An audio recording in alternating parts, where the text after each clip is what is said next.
Welcome to Lafayette, Colorado. This is high school football country. These young gladiators that defend this coliseum on Fridays in the fall leave every bit of their heart and soul on the field.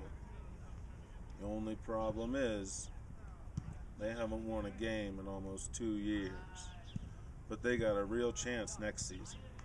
The offense didn't do much last season, neither did the defense, but if you ask me, they were just laying low to surprise everybody next fall. They were playing possum for an entire season. Genius coaching, true grit. Meanwhile, our United Nations Soccer Club over there ran the table last year and won the first championship in school history. I mean, come on, it's just soccer. Why doesn't somebody just pick up the ball and run with it? Now they want to use our stadium for their kickball championship? Our American football team has sold out 47 straight home games on this field. Those soccer vatos will be proudly defending their title in a parking lot. Hi, I'm Jeremy Ogden, and I'm a writer, not an actor, obviously.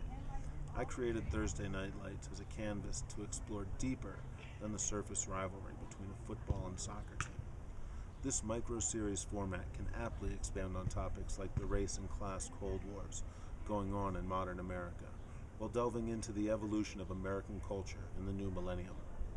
Set in a rural high school, Thursday Night Lights is told from the perspective of the diverse underdog soccer team, while the story is narrated in a dueling piano style via the football and soccer team announcers, who also deliver the bilingual morning announcements, including a Spanish-language version of the Pledge of Allegiance.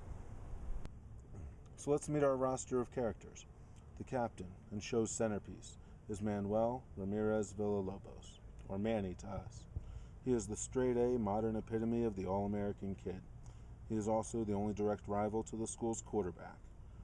Then we have the black speedster forward that they call Zorro, punter, who was cut from the football team for putting academics first, and their monolithic goalie is a mixed-race boy they call Yeti.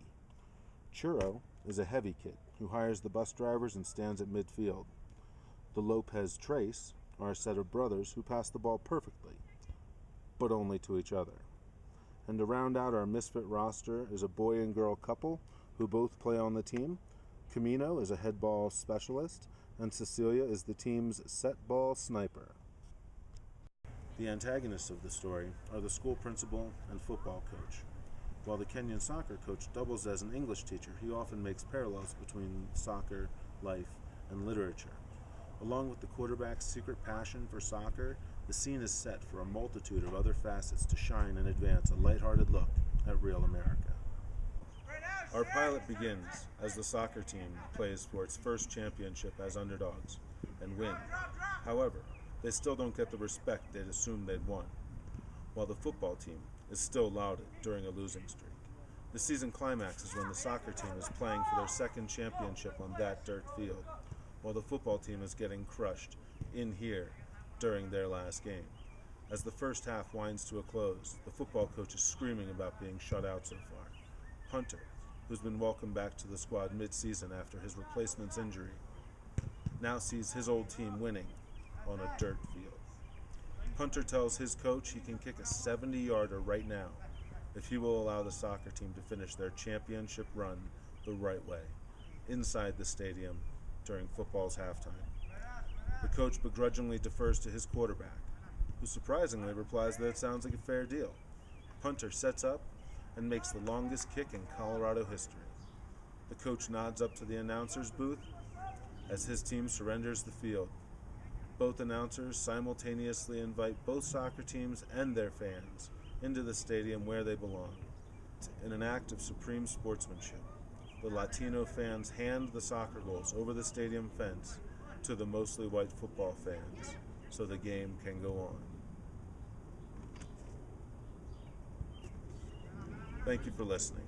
Thursday Night Lights, coming to NBC.